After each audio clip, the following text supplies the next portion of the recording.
안녕하세요. 뇌건강 닥터 이채영입니다. 오늘은요, 치매 쪽에서 아주 요새 핫한 약이 하나 있어요. 레켐비라고 하는 약인데 그 약에 대해서 좀 설명을 드리겠습니다. 제가 뭐 제약회사에서 나온 거 전혀 아니고 전혀 상관없는데 우리 시청자들 궁금하실 것 같아서 말씀 자세히 드리겠습니다.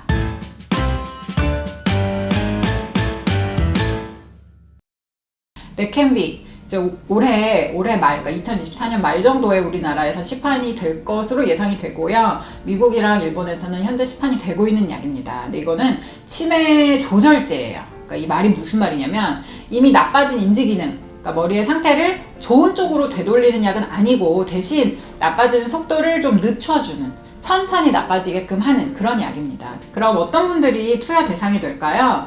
내가 너무 걱정이 되고 나는 무조건 맞고 싶어, 그렇게 해서 이 주사를 맞을 수 있는 건 아닙니다.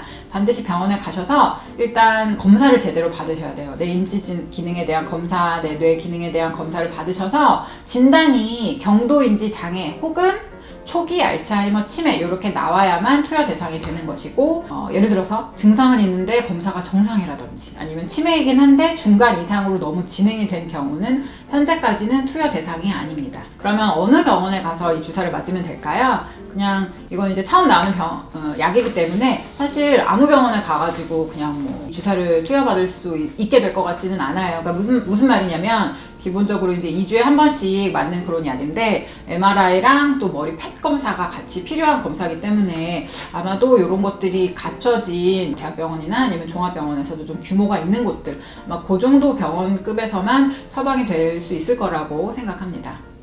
그런데 이제 제가 보기에는 약값이 제일 문제예요. 지금 이웃나라 일본에서 그 약값이 책정된 거 보니까 우리나라 돈으로 1년에 2,700만 원 정도로 이번에 승인을 받았더라고요. 그러니까 기본적으로 약값이 비싸다 보니 모르겠어요. 이게 이제 우리나라에 들어와서 어느 정도 본인 부담금이 책정이 될지는 모르겠지만 기본적으로 원체 비싼 약이다 보니 환자들 부담은 상당하실 것이다. 게다가 이게 약을 주사 맞는 동안에 계속 검사를 하셔야 됩니다. MRI랑 뭐 페트 검사도 하시게 되어 있기 때문에 사실 약값이랑 검사값을 생각하면 이게 경제적인 부담이 분명히 있는 약이다.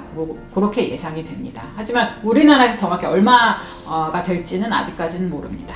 제일 중요한 것 중에 하나가 이제 부작용 부분인데요. 이 약은 특이하게 이제 MRI 상에서 어떤 약 투여 받는 중에 어떤 변화가 나타날 수 있어요. 그러니까 MRI 상에서 변화라고 제가 굳이 말씀을 드린 거는 이제 중간중간에 계속 MRI를 찍으셔야 될 텐데, MRI에서 내가 증상이 하나도 없고 나는 괜찮은데 어떤 변화가 보이는 거예요. 예를 들어서 뇌 어떤 부분이 좀 부어 보인다든지, 아니 뭐 까맣게 헤모시데린이라고 하는 고게 침착이 된다든지, 이제 그런 어떤 변화가 MRI에서 보일 수가 있는 약이거든요. 그 외에도 아무래도 이제 주사를 맞고 나서 뭐 가려움증이라든지 뭐 메스꺼움이라든지 두통이라든지 그런 것들이 조금 보고가 되기는 했습니다. 900명 정도 주사 맞았을 때 한 7명 정도 이렇게 이런 부작용이 발생을 했는데, 대부분은 처음 주사 맞았을 때 이런 게 생기고 두 번째, 세 번째부터는 안 생긴다 이렇게 되어 있고요.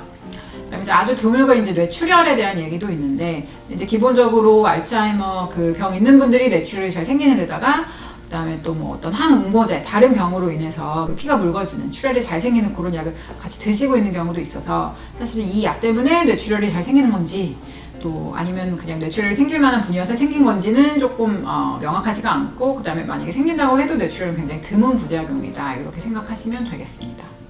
이제 개인적인 이 약에 대한 생각은 물론 아직 우리나라에서 시판도 안 됐고 제가 직접 처방을 해보는 약은 아니지만 상당히 약값이 비싸다, 비쌀 것 같다. 그다음에 약을 투여함에 있어서 굉장히 많은 검사가 필요하다. 그래서 사실은 비용 문제 때문에 이 약을 실질적으로 주사 맞는 분들이 아주 많지는 않을 것 같다는 생각이 좀 들기는 하고요.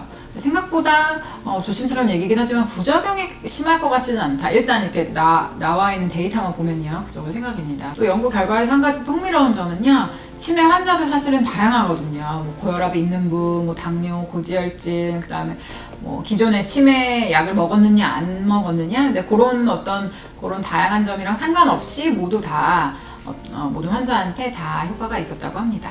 이게 이제 아밀로이드 타겟에서 나오는 첫 번째 약이기 때문에 아무래도 이제 이슈가 많이 될 것이고 환자분들도 많이 궁금해 하실 거라고 생각이 돼서 이번 영상 준비했습니다. 시청해 주셔서 감사합니다.